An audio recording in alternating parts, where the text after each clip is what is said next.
اللهم إنا نسألك علما نافعا ورزقا طيبا وعملا متقبلا. اللهم ارزقنا الإخلاص في القول والعمل. اللهم ارزقنا الإخلاص في القول والعمل. اللهم ارزقنا الإخلاص في القول والعمل. اللهم اغفر لنا ولمشايخنا ولكل من أعاننا في طلب العلم ووالدينا ووالديهم والحاضرين والمسلمين جميعا. اما بعد، آج ہم نے انشاءاللہ تعالی مذہب شافعی کے بارے میں جو شروع کیا تھا کل، اس کو آگے بڑھانا ہے. تو آج ہمارا مذہب شافعی کے بارے میں جو پڑھنا ہے ہم نے، اس میں ہمارا دوسرا دن ہے. تو انشاءاللہ کل مکمل کریں گے، یعنی مذہب شافعی کو مکمل 3 دن میں مکمل کریں گے. کافی ہے، 3 دن بہت ہیں. باقی جو ہیں تو مذہب مالکی اور مذہب حنفی میں ہم نے ٹائم زیادہ لگایا تھا. اچھا، مذہب شافعی کے سب سے پہلے جو ہے اصول المذہب، یعنی مذہب شافعی میں استدلال کس سے کیا جاتا ہے، استدلال کس سے کیا جاتا ہے، کس سے استدلال کرتے ہیں یہ. اچھا، آپ کو پتہ ہے کہ مذہب شافعی جو ہے، کل میں نے آپ کو بتایا تھا مذہب شافعی کی خوبی یہ ہے کہ اس مذہب کے اصول اور فروع سب کے سب امام نے خود ہی لکھیں. تو بالتالی یہ مذہب امام شافعی رحمہ اللہ کے دنیا سے رخصت ہونے سے پہلے کامل مکمل تیار ہو کے امام شافعی رحمہ اللہ چلے گئے. تو امام شافعی رحمہ اللہ نے خود ہی بتائیں کہ میں کس سے استدلال کرتا ہوتا ہوں، کس سے استنباط کرتا ہوں، اور میرے اصول کون کون سے ہیں، اصول الاستنباط. اچھا، امام شافعی رحمہ اللہ فرماتے ہیں کہ کتاب الام میں فرماتے ہیں انما الحجت فی کتاب، حجت جو ہیں دلیل ہمارے پاس قرآن ہے، او سنت یا سنت رسول ہیں، او اثر عن بعض اصحاب النبی صلی اللہ علیہ وسلم یا نبی صلی اللہ علیہ وسلم کے صحابہ کے آثار، او قول عامت المسلمین یا عام مسلمانوں کے اقوال، یعنی اقوال صحابہ تو پہلا ہو گیا، قول عامت المسلمین یعنی نہیں، عامت المسلمین سارے مسلمانوں کا ایک قول ہو، اس کو کیا کہتے ہیں؟ اجماع ہو، یعنی اجماع ہو. لم یختلفوا فیہ، او قیاس یا قیاس ہمارے لیے دلیل ہے، داخل فی معنی بعض هذا. اسی طرح فرماتے ہیں کہ کتاب الام میں العلم من وجہین اتباع او استنباط. علم جو ہے، علم کے 2 طریقے ہیں، یا تو اتباع ہے یا استنباط ہیں. اتباع جو ہے اتباع کتاب، قرآن کی تابعداری، فإن لم يكن فسنة، فإن لم تكن فقول عامة من سلفنا لا نعلم له مخالفا، فإن لم يكن فقياس على كتاب الله عز وجل، فإن لم يكن فقياس على سنة رسول الله، فإن لم يكن فقياس على قول عامة من سلفنا، على قول عامة من سلف لا مخالف له. کہتے ہیں کہ دلیل جو ہیں یا تو اتباع ہے یا استنباط. اتباع جو ہے قرآن کی تابعداری ہے، قرآن نہ ملے تو حدیث کی تابعداری، نہ ہو تو اجماع ہے. اس کے بعد قول عامت من سلفنا یعنی اجماع. اس کے بعد جو ہیں قیاس ہیں، اگر یہ بھی نہ ملے تو اس کے بعد استنباط ہیں. استنباط کیسے کریں گے؟ کہتے قرآن پہ قیاس کریں گے، نہیں ہو تو حدیث پہ قیاس کریں گے، نہیں ہے تو اجماع پہ قیاس کریں گے.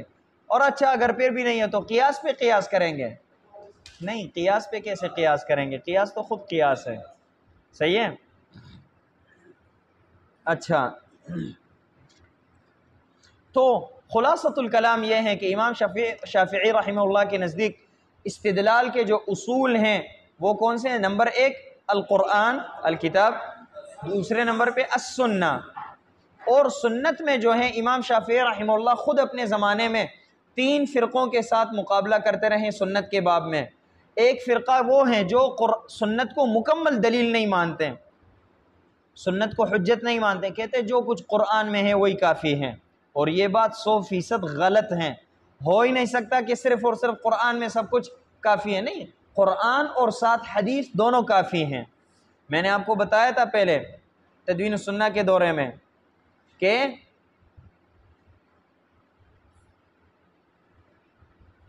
سنت کے بغیر جو ہیں قرآن کامل ہیں،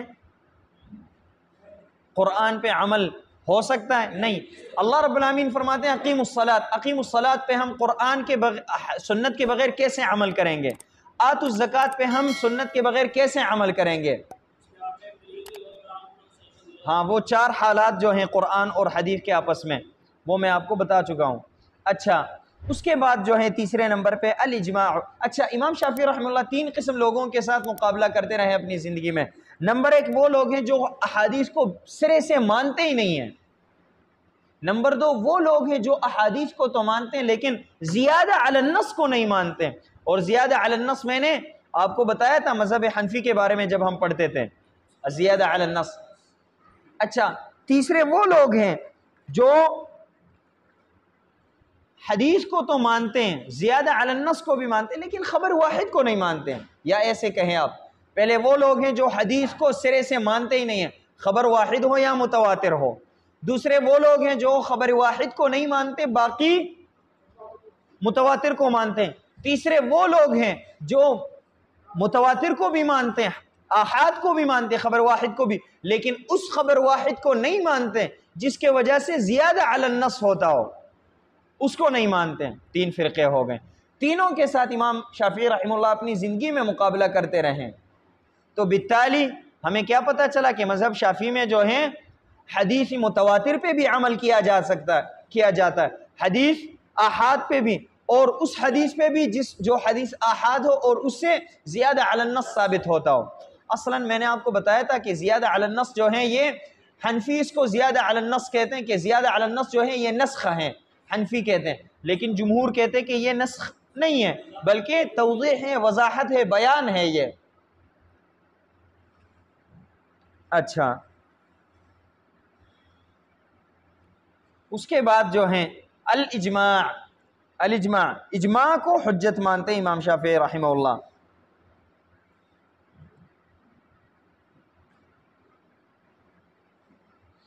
اس کے بعد جو ہے چوتھے نمبر پہ اقوال الصحابہ، قول صحابی کو بھی امام شافعی رحمہ اللہ حجت مانتے ہیں، قول صحابی کو، صحابی کا قول ہو۔ قول صحابی کے 4 حالات ہیں، میں آپ کو پہلے بتا چکا ہوں، کون کون سے ہیں؟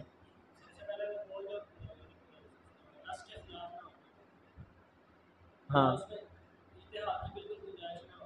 ہاں، صحابی ایک قول کریں اور ہم دیکھیں کہ صحابی کا قول ہے، اجتہاد کی گنجائش اس میں نہیں ہے، تو اس کو ہم قول صحابی نہیں بلکہ اس کو ہم حدیث مرفوع حکمی کہیں گے۔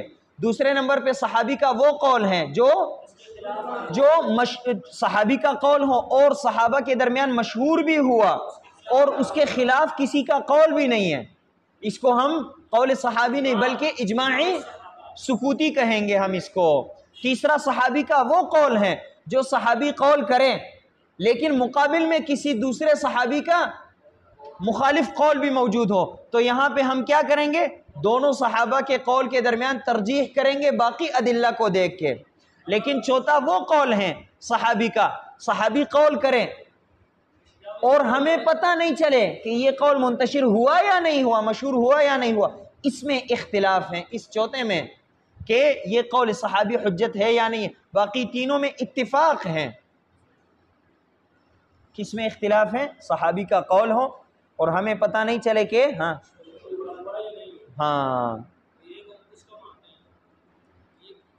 امام شافعی رحمہ اللہ فرماتے ہیں کہ حجت ہے یہ قول صحابی۔ ہاں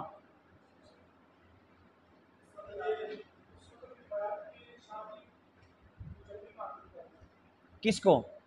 امام شافعی رحمہ اللہ حدیث مرسل کو حجت نہیں مانتے ہیں، حدیث مرسل کو، اور باقی ائمہ ثلاثہ مانتے ہیں۔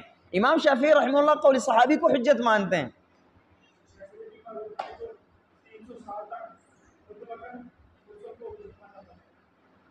کس طرح؟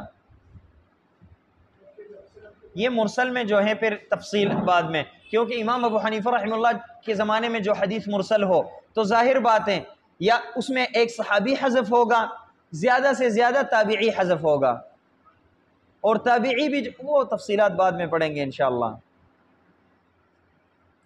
یہ اصولیین جو ہیں مرسل کو کیوں حجت کہتے ہیں، اور صحیح بات بھی یہ ہے کہ مرسل حجت ہے، وجہ کیا ہے وہ انشاءاللہ تعالی بعد میں پڑھیں گے۔ اچھا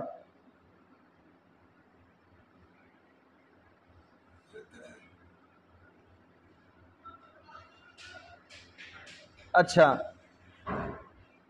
اس کے بعد جو ہیں القیاس، امام شافعی رحمہ اللہ قیاس کو بھی حجت مانتے ہیں، قیاس بھی امام شافعی رحمہ اللہ کے نزدیک حجت ہیں۔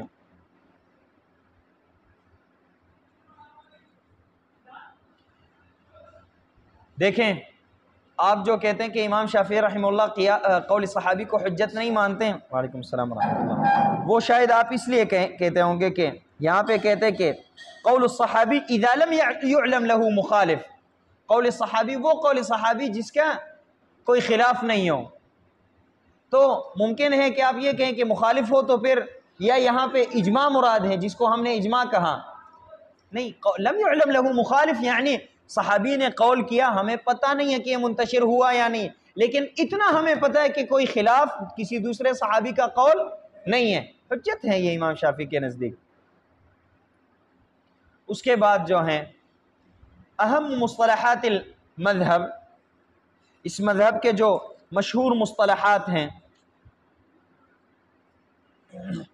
ہم نے کہا تھا کہ پہلے جو ہیں اہم مصطلحات الاقوال، اس کے بعد اہم مصطلحات اعلام المذہب۔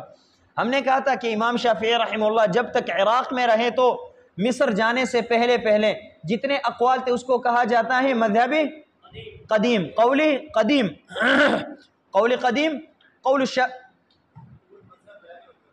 ہاں یہ بعد میں انشاءاللہ پڑھیں گے، وہ اطوار کے ساتھ کتب المذہب کل پڑھیں گے انشاءاللہ، کیونکہ اس پہ ٹائم لگنا ہے اور آج جلدی ختم کرنا چاہتے ہیں۔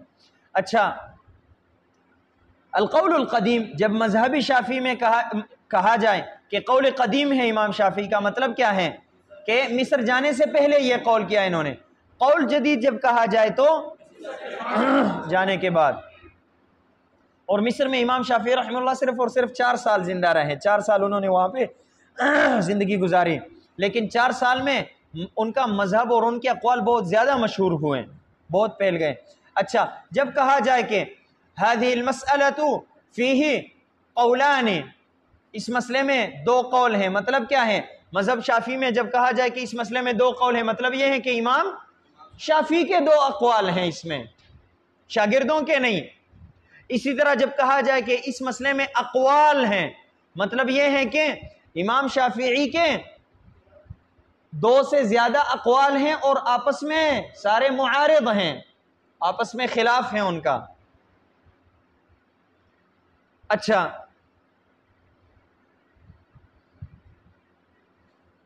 آپ کو یہاں سے کیا پتہ چل رہا ہے کہ مذہبی شافعی میں جو ہیں ان کے شاگردوں کے اقوال نہیں ہیں؟ کیوں نہیں ہیں؟ کیونکہ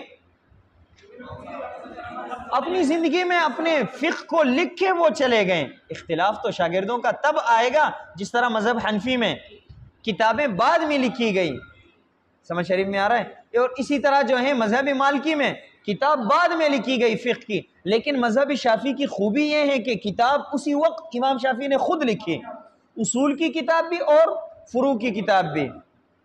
آپ دیکھیں باقی ائمہ جو ہے ائمہ ثلاثہ، نہ انہوں نے اصول کی کتاب لکھی نہ فروع کی کتاب، احادیث کی کتابیں ہیں موطا اور مسند، لیکن اصول فروع کے نہیں ہیں۔ اچھا، اسی طرح جو ہے جب کہا جائے الاوجہ، اس سے مراد ہے خلاف فی اقوال الاصحاب، امام شافعی کے شاگردوں کے قول میں اختلاف ہیں، لیکن امام شافعی کے شاگردوں کے اقوال کے درمیان اختلاف، اس کا مطلب یہ نہیں ہے کہ ان کے استنباط میں اختلاف، بلکہ ان کے نقل و اقوال شافعی میں اختلاف ہیں۔ ایک کہتے ہیں امام شافعی نے یہ فرمایا، دوسرا کہتا ہے یہ فرمایا، ایسا اختلاف، یہ نہیں کہ ایک کہتا کہ یہ مسئلہ جائز ہے، دوسرا کہتا ناجائز ہے، جائز ناجائز سب کچھ امام شافعی نے مکمل کی ہے، سمجھ شریف میں آ رہا ہے؟ اس کے بعد الطرق جب کہا جائے تو اختلاف الاصحاب فی حکایت المذہب، امام شافعی کے شاگردوں کا جو ہے آپس میں اختلاف ہے مذہب کو نقل کرنے میں، قول راجح کو نقل کرنے میں۔ اچھا، اس کے بعد اہم مصطلحات اعلام المذہب، مذہب شافعی میں جو ہیں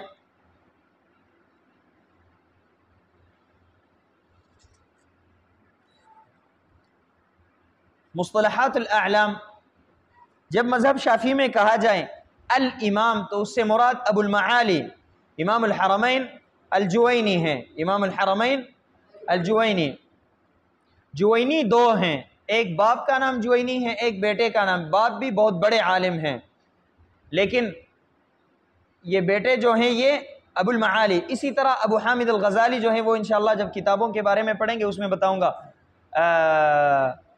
ابو حامد الغزالی نہیں عفواً السبکی، تاج الدین السبکی، تقی الدین اور تاج الدین، تو یہ ابو المعالی جو ہیں بیٹے ہیں امام الحرمین پہ مشہور، ابو المعالی امام الحرمین عبد الملک ابن عبداللہ الجوینی۔ جب الامام کہا جائے مذہب شافعی میں تو اس سے مراد امام جوینی ہیں۔ القاضی جب کہا جائے تو اس سے مراد قاضی القاضی حسین، قاضی حسین ہیں۔ القاضیان جب کہا جائے قاضیان تو امام الرویانی اور امام ماوردی۔ ماوردی، امام ماوردی کا ایک واقعہ سنو۔ ماوردی جو ہیں یہ مجلس میں بیٹھے تھے، پڑھا رہے تھے، تو امام ماوردی کہتے ہیں کہ میں نے اپنے طلبہ کو دیکھا کہ میرے آگے اتنے لوگ بیٹھے ہوئے ہیں، کہتے ہیں میرے دل میں یہ بات آئی کہ کتنا بڑا عالم ہوں میں، دیکھو اتنے لوگ میرے پاس آئے ہیں، میں جو کچھ کہتا ہوں وہ لکھتے ہیں۔ کہتے اتنے میں ایک عورت آ گئی، مجھ سے ایک سوال پوچھا اس نے، کہتے میں نے سوچ کے بتانے کی کوشش کی میں نے، لیکن مجھے وہ جواب میرے ذہن میں آ ہی نہیں رہا تھا اور مجھے یہ لگ رہا تھا کہ یہ مسئلہ میں نے سنا ہی نہیں ہے۔ کہتے ہیں میں جب خاموش ہوا ہوں، وہ عورت بار بار پوچھ رہی ہے، بوڑھی عورت تھی، تو میرے شاگرد جو نیچے بیٹھے تھے ان میں سے ایک طالب علم نے کہا کہ امام اس میں جو ہے ایک حدیث ہے نبی صلی اللہ علیہ وسلم کا۔ میں نے پوچھا کون سی حدیث ہے؟ یہ حدیث۔ کہتے میں نے کہا کہاں سے آپ کو ملی یہ؟ مجھے تو اس کا نہیں پتا۔ کہتے اس نے کہا کہ آپ نے ہمیں پڑھائی ہے یہ حدیث، آپ سے ہم نے یہ حدیث پڑھی۔ تو کہتے عورت کو میں نے کہا کہ ہاں یہی بات صحیح ہے۔ کہتے عورت نے مجھے دیکھا کہ کچھ آتا نہیں ہے، ویسے کرسی پہ بیٹھے ہوئے ہو، کچھ بھی نہیں آتا تمہیں، اور ایسے ہی چلی گئی۔ تو کہتے پھر میں نے اس وقت سوچا کہ ہاں ماوردی مجھے کچھ بھی نہیں آتا۔ اچھا، تو انسان کو چاہیے کہ ہمیشہ عاجزی کریں۔ اسی طرح جو ہے میں نے آپ کو بتایا تھا قتادہ ابن دعامہ السدوسی کے بارے میں۔ قتادہ ابن دعامہ السدوسی بہت بڑے عالم تھے، ابن عباس، عائشہ وغیرہ وغیرہ صحابہ کے شاگرد ہیں، بہت بڑے عالم ہیں، حدیث میں، قرآن میں، ہر چیز میں وہ بہت زیادہ مہارت رکھتے ہیں، عالم تھے۔ تو وہ کہتے ہیں کہ ایک دن اپنے شاگردوں کے پاس آئیں اور شاگردوں کو کہا کہ کوئی بھی مسئلہ ہو، دینی مسئلہ مجھ سے پوچھو، میں آپ کو جواب دوں گا۔ تو بات بڑی کی انہوں نے، اگرچہ دل میں کچھ بھی نہیں تھا لیکن بات بڑی تھی کہ کوئی بھی مسئلہ پوچھو میں جواب دوں گا، میرے پاس جواب ہے اس کا، بات بڑی تھی۔ تو شاگردوں نے کچھ پوچھا نہیں کہ ہمارے استاد ہیں، ہم جانتے ہیں ان کو آتا ہے۔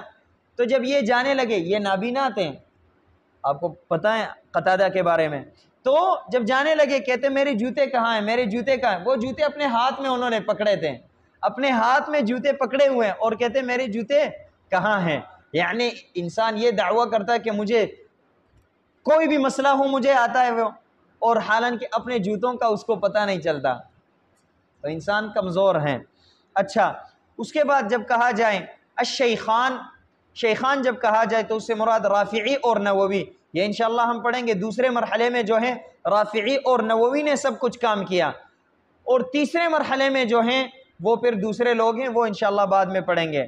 اچھا، شیخان جب کہا جائے مذہبی شافعی میں تو اس سے مراد رافعی اور نووی، اور جب شیوخ کہا جائے تو اس سے مراد رافعی، نووی اور سبکی، لیکن یہ سبکی جو ہے یہ باپ سبکی ہے، بیٹا سبکی نہیں.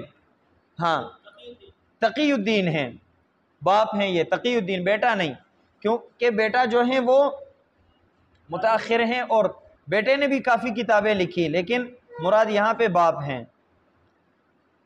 یہاں تک کچھ پوچھنا تو نہیں ہے کسی نے، کوئی سوال؟ اچھا، سبحانک اللہم و بحمدک اشہد ان لا الہ الا انت استغفرک و اتوب الیک.